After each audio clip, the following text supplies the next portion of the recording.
He grumbled about Lucy's schemes. He rolled his eyes at Ricky's conga solos, and he called his wife Ethel, like it was both a warning and a prayer.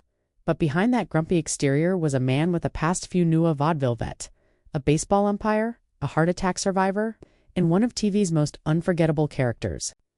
This is William Frawley, the actor who brought Fred Mertz to life and the quiet giant behind every Oh Brother. In this episode of Hollywood Reminders, we're revealing 7 fan facts about the man you thought you knew, but probably didn't. Welcome to the story of Hollywood's favorite curmudgeon. Before Fred Mertz, William Frawley was already a seasoned performer. Born in 1887, he ran away from home at 14 to join a traveling show. By his 20s, he was a mainstay in vaudeville, singing, dancing, and telling jokes from coast to coast. He even appeared in Broadway musicals, sharing stages with legends. When talkies arrived, he transitioned to film, often playing stern cops or gruff bosses. By the time ILoveLucy came along in 1951, he was 63 years old, but his timing still razor sharp. Believe it or not, CBS didn't want William Frawley as Fred Mertz.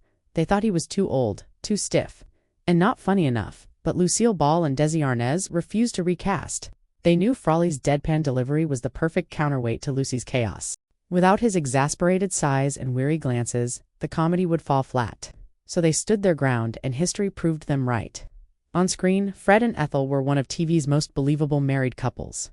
Off-screen, they couldn't stand each other. Frawley, a private old-school performer, found Vivian Vance too modern and outspoken. Vivian, a trained Broadway star, thought Frawley was crude and egotistical. She later said working with him was like walking through a minefield. Yet their chemistry was undeniable. Why? Because their real tension bled into the characters, making every bicker feel real. In 1953, William Frawley suffered a massive heart attack. Most actors would have taken months off. Frawley, he was back on set in 3 weeks. The writers adjusted his scenes, giving him more chair time and fewer physical gags. But he insisted on delivering every line with the same gruff precision. Then, in 1956, he had a second heart attack, yet again returning quickly. He never complained. He just showed up because the show to him was sacred. Long before TV, Frawley played semi-pro baseball and even served as a minor league umpire, known for his booming voice and zero tolerance for arguing. He remained a lifelong New York Yankees fan, often skipping Hollywood parties to listen to games on the radio. And rumor has it, he based Fred Mertz's stern but fair personality on his own umpire days. A devout Catholic, Frawley included a no-kissing clause in many of his early film contracts.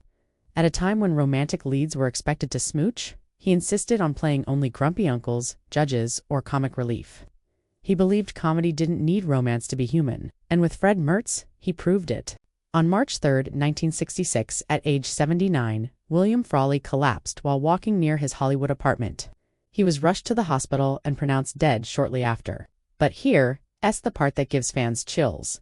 A nurse later told reporters that just before he passed, Frawley had been watching a rerun of ILoveLucy in his room. The very show that made him immortal was the last thing he saw. It wasn't planned or staged, it was just fitting. William Frawley never won an Emmy. He never sought fame, but he gave us one of television's most authentic, grounded, and hilarious characters. Fred Mertz wasn't just a landlord. He was the voice of reason in a world of chaos. And behind him stood a performer who lived by old-school values. Show up, do the work, and make M laugh. If this tribute moved you, please like, subscribe, and hit the bell for more stories about the unsung heroes of Hollywood. This is Hollywood Reminders, signing off.